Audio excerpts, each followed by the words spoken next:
Would you like to invest in a business that is offering you almost 3% yield, that is dominant on its market, that has huge economies of scale, and that is in partnership with all the big guys in its industries? Today, we are reviewing Magna International, that is part of my pension plan portfolio, and we're going to look at why this company is so great, why the stock is down 30% over the past 12 months, and then what its place in my portfolio. Dividend growth investors, bonjour. My name is Mike Giroux, and I'm the founder of Dividend Stocks Rock. I'm also a passionate investor, and I'm here to help you invest with more conviction and enjoy your retirement. Speaking of conviction, when you have a stock that goes up and down like this, like Magna International, you need to be confident in the business model and the future of this business to hold the stock and ride this roller coaster ride, right? So Magna International at Dividend Stocks Rock is rated as a pro rating of 4, dividend safety score of 4, meaning that it is a great opportunity. On top of that, it is a dividend growers for more than 10 years, offering you a yield that is getting close to 3%. So from the first view of Magna International, everything looks great. You're just like, hey, I'm gonna buy it and I'm gonna make some money out of it, right? Keep in mind, the dividend is paid in US dollars. So if you're looking at Canadian dollar graph, it's gonna go up and down all the time. So the ticker, if you're Canadian, is MG.TO, and if you're American or you want to buy it on the New York Stock Exchange, it's MGA. Now, what Magna International does, well, it is the 4th largest automotive part maker in the world, #1 in North America, and they pretty much do everything. So we're talking about interior, exterior, mirror, seating, body, the complete vehicle. Actually, they make so many different parts that they are able to build their own vehicle. I don't think this is going to be an avenue for them, but they could decide to say, you know what, suppliers, we're like one of the largest suppliers and we can make our own car, let's do that. I don't think they're gonna do it, but just to give you an example of how broad their products are. They're also very well diversified in terms of client and in terms of geography operation. As you can see on this graph, they deal with the big 3 from Detroit, but they also count on major players on the European side, such as BMW and Volkswagen. What is great about this kind of business model is they pretty much sit with automakers and now they work together to build the parts they need. So the supplier is a key component for all car makers. And those car makers, they want to keep Magna International very close to them because the cost of doing business with another part maker and start all over again and then trials and error, it is incredibly expensive. So this makes a very sticky business. Part of it is recurring in a sense that you already know that you're going to have a base level of order every single year. And now there are also some growth that will be coming up. Don't worry, we're going to talk about the problems later on because if you look at the stock price, it's down 30% since the beginning of the year. So obviously there are a few, it's not for the past 12 months. There are obviously a few things that are not doing well, but let's talk about growth for a second. So on top of being well diversified, on top of being a key player for all car manufacturers, they have also evolved their business model. So they're not just doing interesting parts for a regular vehicle, but they're also moving toward the electrification and the autonomy of all the vehicles. So they are present for the future virtual version of cars. We can think of electric car, we can think of autonomous car. They will add also more connectivities. So they are very good at evolving the business model and making sure to keep track of all the growth vectors. This means that in 10 years from now, they will continue to be a major part maker for all car manufacturers. As you can see from their latest quarterly presentation, it's not just about big talks, it's also a reality that things are moving forward and it creates a lot of growth. Powertrain Electrification, battery, and ADAS. That stands for Advanced Driver Assistance Systems. You can see that the projections are double-digit growth. I mean, 15, 20, 30% for battery.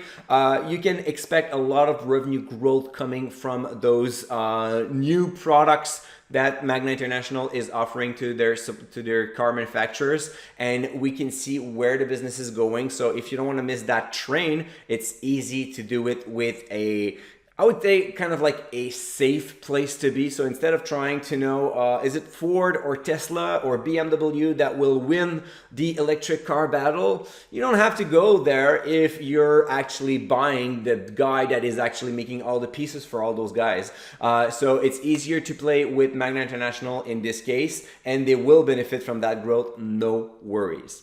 Now, let's go to the dark side and let's talk about what is not going right with Magna International. As you can see on this graph, there are like two metrics, revenue and operating margin. As you can see, both of them are declining. So the important part that you have to understand with Magna International is that they have manufacture plants all around the world. They cost a fortune to build. They're very large and capital intensive. They work well and they generate economy of scale when they are fully riding, meaning that their utilization rate is way above the 60 or 70% that we see right now, and that is the problem. We all know we have chain supply disruption everywhere. They're missing a lot of chips and semiconductors in the car industry. This means that they cannot make those cars, and if you cannot make those cars, you cannot sell them. If you cannot sell them, you don't order much auto parts at the same time. So as revenue decline, the margin will decline accordingly because you have some fixed costs to operate your manufacturers that will not change. And unfortunately, you have lower revenue. So it's not only affecting the revenue, but the earnings big time, because every single piece that you make in that manufacture plants cost a lot more because it's not fully running at full speed. As long as this is going to happen, on top of inflation that is also increasing cost of material, you're going to have compressed margin. The market doesn't like it that much because when you look at the profile of the business, you see revenue decline, earnings decline, margin compression. That is not a song that you like to hear when you're an investor, but all of that is short term. Will Magna International remain a dominant player in its market? Yes. Does it provide the technology and the products that car manufacturers need? Yes. Do they have like sticky business and strong relationship with those car manufacturers? Yes. So in the end, they will be able to go through this major bump in the road, but after that, it's going to be a lot easier. So it's just a matter of having those chips getting back into manufacturing plants and then get the ball rolling.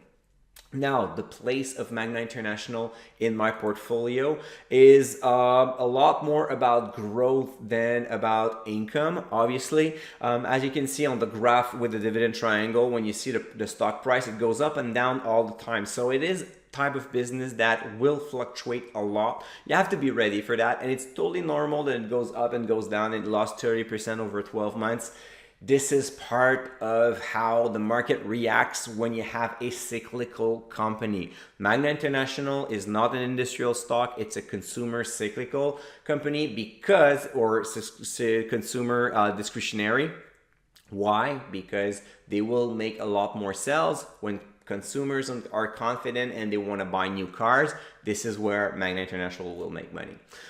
You can see on this graph that the pandemic hurt them a lot. So see revenue and earnings drop big time, but then it went back up and now it's going back down because of the chain supply disruption. It shows you that while it is being affected by a lot of factors right now, it can go back to growth very quickly. And this is what I'm expecting going forward. I am fairly confident that this business will go through the storm and after that will thrive. In the meantime, you enjoy almost a 3% yield on your investment. The dividend continues to increase every single year. So all of those things provide me some confidence, and instead of looking at the stock price, I will look at the dividend growth graph, and when I see that great line going up straight, I kind of feel nice about it. I kind of feel confident, and I will not sell my shares anytime soon. So I hope that you have enjoyed this video. If you have any questions about Magna International, also do not forget to give me a thumbs up. It helps a lot for the channel to be known and to other people to know about the stocks that I review. And next week, we're going to talk about Disney. So make sure that you do not miss this one. There's a lot of information to talk about Disney these days. So until this next video, next Thursday, don't forget to stay invested.